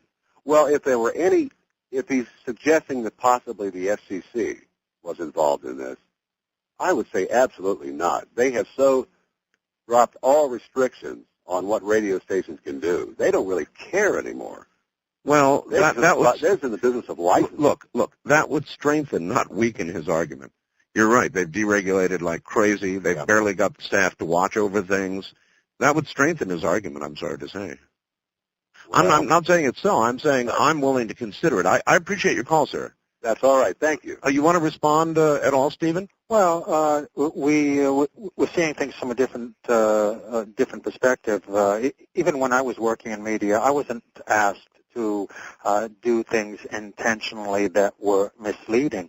But whoever is paying the bills on a particular project, all programs have a particular point of view, and that is determined by who's putting up the money. And now I may not have always agreed with what it was that I was presenting. But I certainly knew that whether it was a government documentary or a promotional piece, that it had a particular point of view that was determined by the client. Yeah, but ultimately, I would argue with that caller, Stephen, that what the American people hear is determined and driven by ratings. And you can connect that directly to money, because it is connected directly to money. Money equals ratings, ratings equal money. No question about it. But what the American people hear is driven by ratings. So at what point would the manipulation occur? Throughout.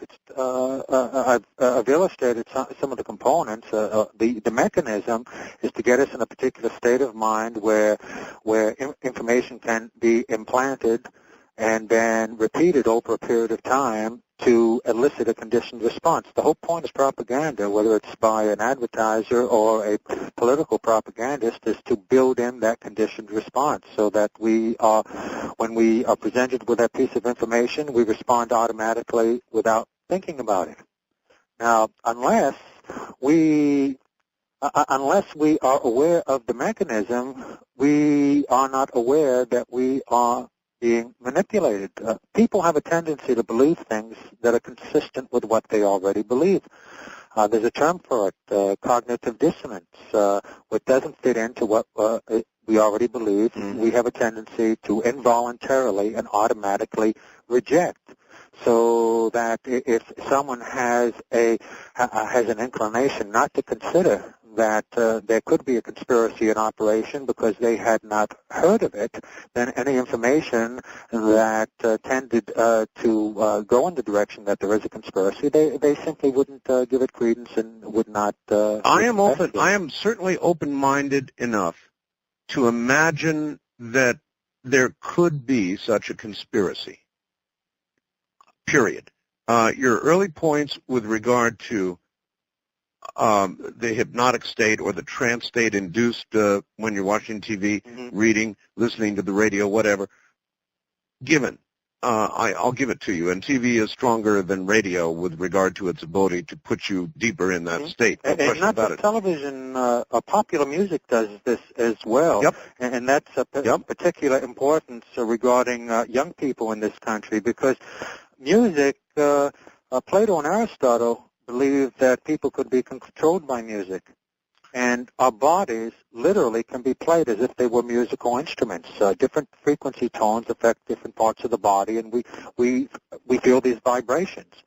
Now, in the case of a lot of popular rock music, you have a bass rhythm pattern that is louder than the melody. Correct. And that repeating pattern does a number of things. One, it functions as the focal point to distract the sense of hearing to get the listener locked on to the repeating pattern of the repeating musical pattern.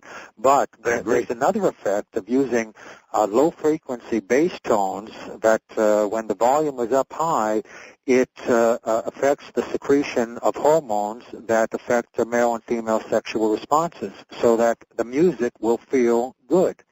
Now, and serve as a distraction while people are focused on the physical sensation. I agree. They're not listening to the message of the lyrics. I absolutely agree with all your general assessments. What I have not yet had proven to me is a conscious, evil effort to manipulate society toward a complete breakdown, which is what you would have to have before you would accept some sort of global governance, some great savior to come along and save your butt and pull your butt out of the fire.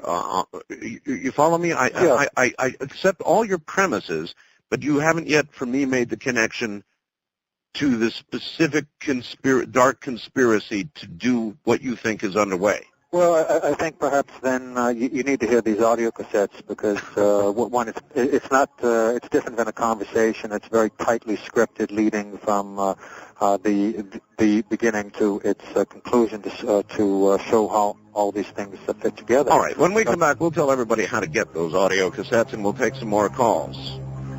And we'll see how you feel about all of this out there. Good evening, everybody, from the high desert, where it's very pleasant, finally, and actually warming up a few degrees. Boy, it's been strange weather, hasn't it? In an area near Dreamland. I'm Art Bell, and this is Dreamland.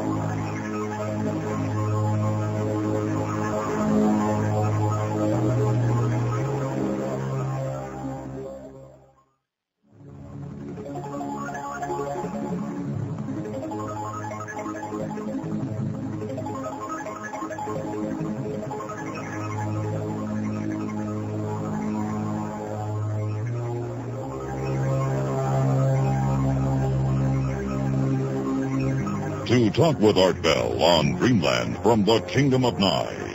From east of the Rockies, dial 1-800-825-5033. West of the Rockies, including Montana, Wyoming, Colorado, and New Mexico, 1-800-618-8255. If you're a first-time caller to Dreamland, reach Art at area code 702-727-1222. This is Dreamland with Art Bell. And here is breaking news. Stephen, did you just sit up straight? Breaking news. There's been a 5.6 magnitude earthquake in eastern Japan. We don't have any more details just yet, but 5.6 somewhere in eastern Japan. And we'll see from there, I'm sure, in the next hour or two, depending on the news source, whether there has been any damage or casualties reported. We'll get back to Stephen Jacobson in a moment. All right, back now to Stephen Jacobson. Stephen, you do have audio tapes available on the subject in great detail. Yes. How many and how much? Presently, there are 2 audio cassettes, and I'm working on the next 2 in the series. Okay. The 2 tapes that are available, Mind Control in America and Wake Up America, they can either be ordered separately or together as a set, and I make a special offer to your listening audience who are interested in in knowing more about the subject. Mind Control in America, when ordered by itself, the special price is $12. That includes postage. Wake Up America, ordered by itself, special pricing is $13. And the 2 tapes ordered together as a set, the total is $22, and that includes first-class shipping. That's for both Mind Control in America and Wake Up America, and they can be ordered by sending the order to me, Stephen Jacobson, at MCIA Media. That's the initials for Mind Control in America, Media, MCIA Media, Post Office Box 15734. That's Post Office Box 15734, Winston-Salem. It's 2 words hyphenated. Winston-Salem, North Carolina, zip 27113. That's MCIA Media, Post Office Box 15734, Winston-Salem, North Carolina, zip 27113. For anyone who has any questions, my phone number here in Winston-Salem is area code 336-723-6535. 336-723-6535. And that's 2 audio cassettes, Mind Control in America and Wake Up America. The total for the 2, which includes shipping, is $22. All right, good enough. Let's go back to the phones and see what people say. Wildcard line, you're on the air with Stephen Jacobson. Hello. Hello.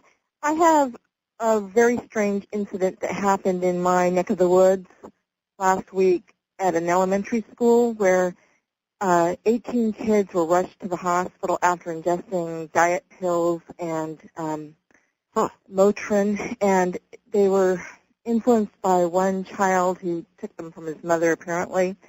And all of these children, they were in the 5th or 6th grade, and they were all repeatedly told and taught in school and taught by their parents not to take drugs from other people and so forth. And so their parents were all quite shocked that they were influenced so much to do this.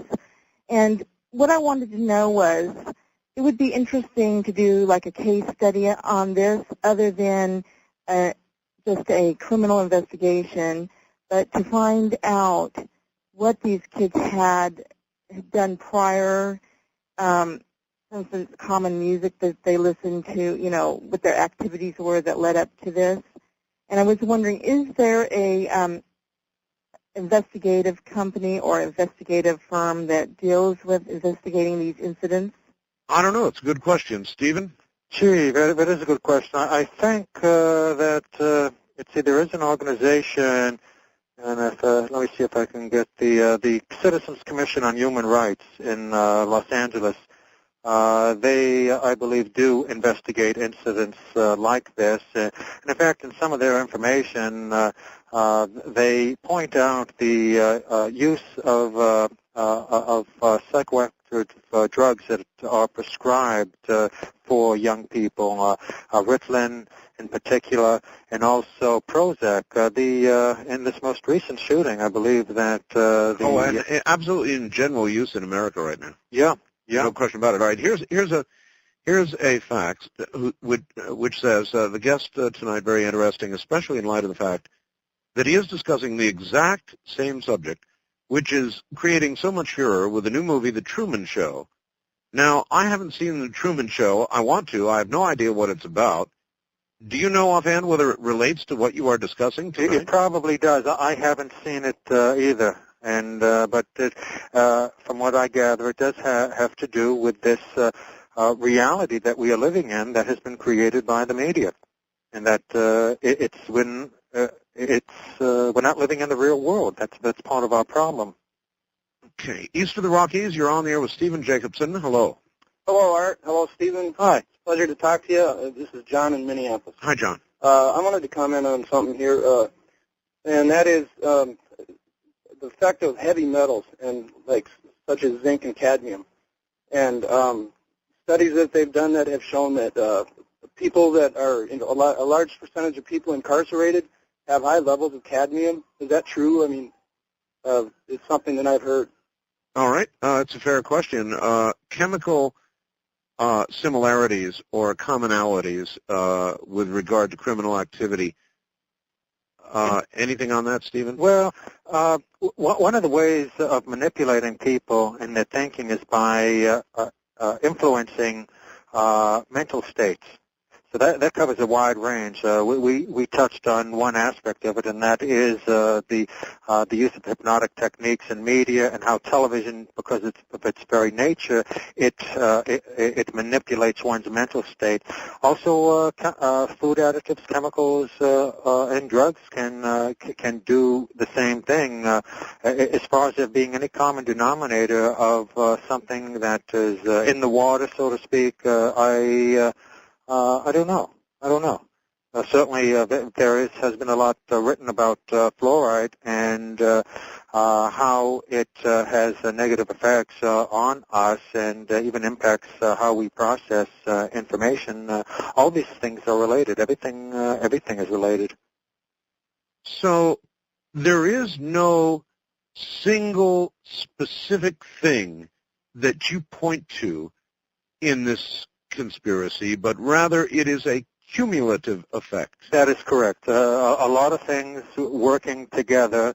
A key element of programming is simply repetition of the message. In the case of a lot of popular music that young people listen to, you cannot clearly distinguish the lyrics consciously.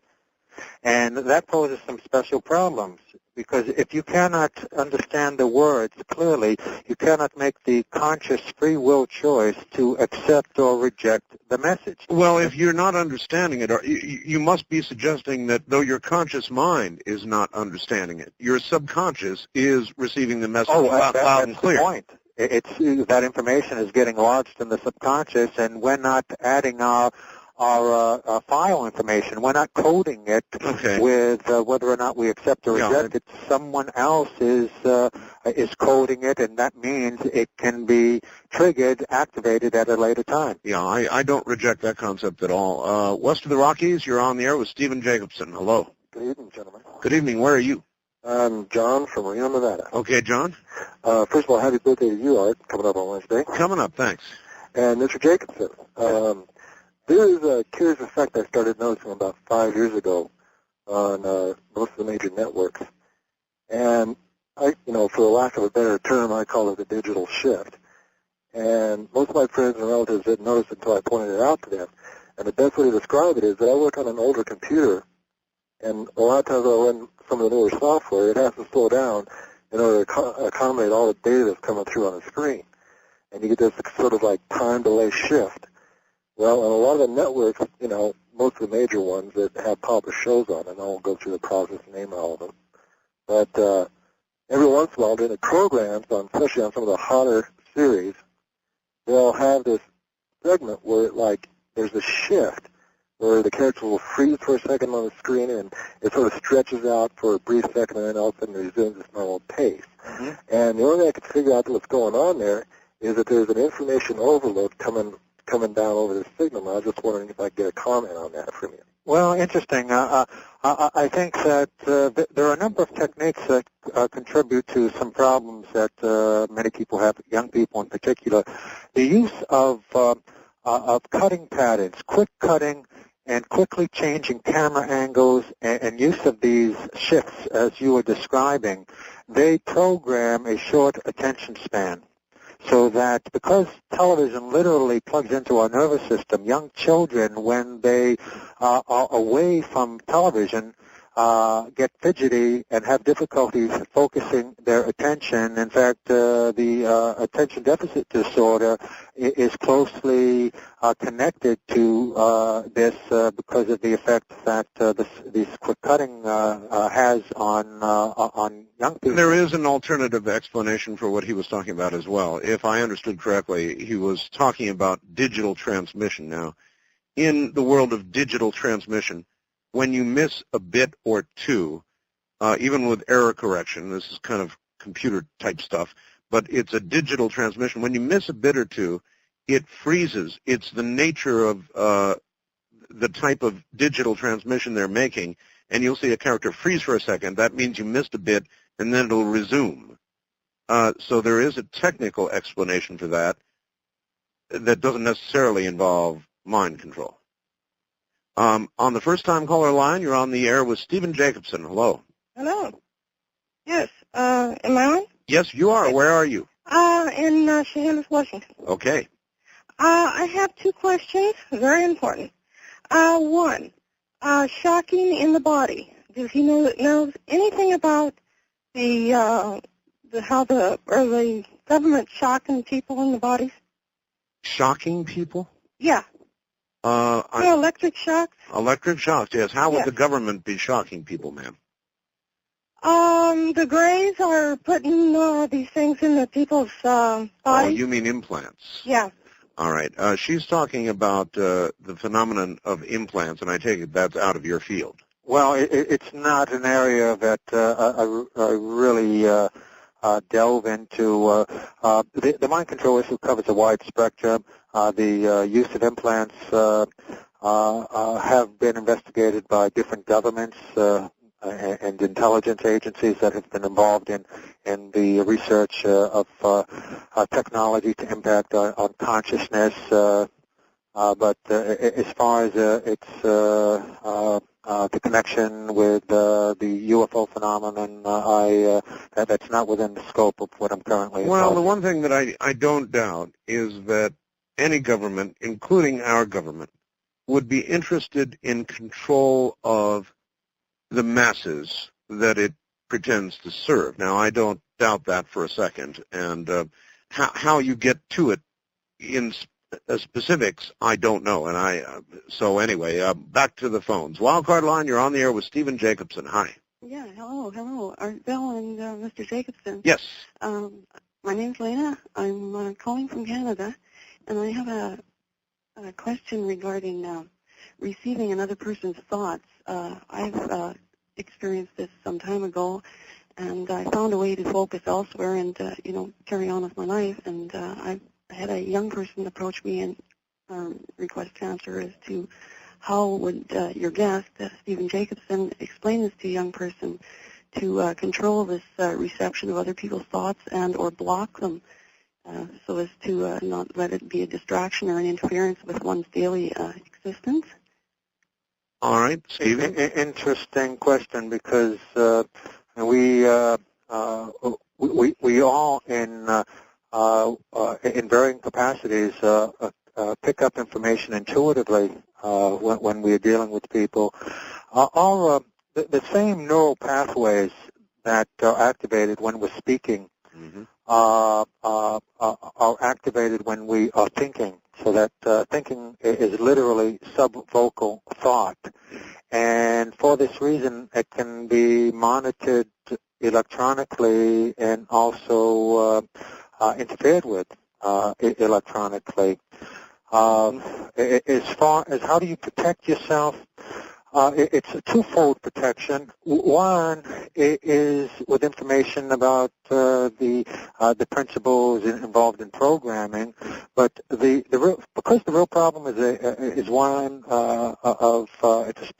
that has a spiritual foundation, the solution has to be also resides on that platform. That the we're not going to solve the problems that we face in this country or the world or our own particular problems by trying to do Band-Aid measures and fix this and that and hope that everything is going to be okay. The problems are very major and fundamental, and I believe that it requires a raising of our awareness and consciousness so that we pierce through, we see through this illusion and this smoke screen that has been created in front of us as a distraction. But according to you, all media, movies, television, radio, all input that we are given is driving us in exactly the opposite direction, not causing us to become aware of our spiritual self. You're right. It is driving us in the opposite direction. So, again, because it is a spiritual foundation, that God lives in each and every one of us, and spiritual discipline is meant for us to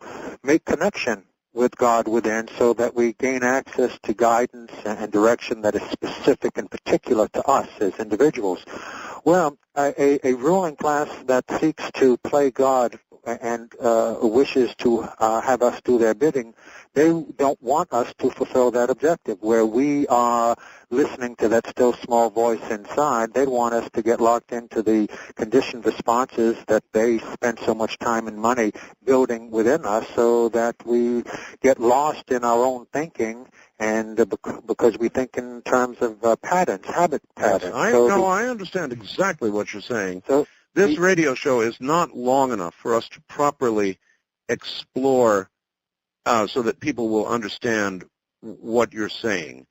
It takes a pretty broad view to jump into what you're saying without requiring specifics, because there aren't specifics. It's a much broader picture that you're drawing. I follow that much, Stephen. Just to give the general idea of where the source of the problem lies, that because we are spiritual beings, essentially that's who we are, and the situation we find ourselves in is not a natural situation, because a spiritual being living and trying to be happy in a material world is like a fish trying to live on dry land. It's not a compatible situation, and it requires our taking a moment out from our lives to examine what we're doing here and what we think is really important. Yep. I don't reject that at all. First-time caller line, we're almost out of time. You're on the air with Stephen Jacobson. Hi. Hi, this is Larry calling from Bellingham. Hi. Art, keep up the good work. Thank you. Stephen, yes, I want to share something interesting with you. Back in '93, I stopped watching TV. It changed my life. And I think TV is the primary culprit. Yes. It changed my life because I started focusing, I started reading books, and I started getting interested in my spiritual life and consciousness and things like Robert Goldsworth talks about and others. Mm-hmm. And and I guess what I would say is that since I've stopped watching TV, that when I get together, meet with people my own age group, economic group, that what I find is that they're so caught up into the materialism, and they don't understand why my life is simplified. And I find it more and more difficult to relate to people. And when I do occasionally, like at the fitness club, I'll watch a commercial, a news break, whatever, I can't believe how fast it is and how confusing it is and how unsettling it is to my very being. And Caller, you've made the best call of the night, but we're out of time. Stephen, we are utterly out of time, and we really, really, really need a lot more time for your point to be driven home, but I'm beginning to get it here toward the end of the program. Well, it's a beginning. And that caller, I think, was right on the money. I mean, dead on the money. Definitely. So listen, all I can do is say thank you. I'm sorry we didn't have more time. We'll do this again in detail, all right? I've enjoyed it, Art. Thank you very much. Take care. Stephen Jacobson, folks. Mind control. And I assume that for most of you who were listening, the same light bulb began to go off. Well, with radio, we do have a lot of time, so we'll do it again with Stephen. I'm Art Bell from the high deserts, an area near Dreamland. Good night. This has been Dreamland, a program dedicated to an examination of areas in the human experience not easily nor neatly put in a box. Things seen at the edge of vision, awakening a part of the mind as yet not mapped. Yet things every bit as real as the air we breathe but don't see. Please join us again next week at this time for Dreamland.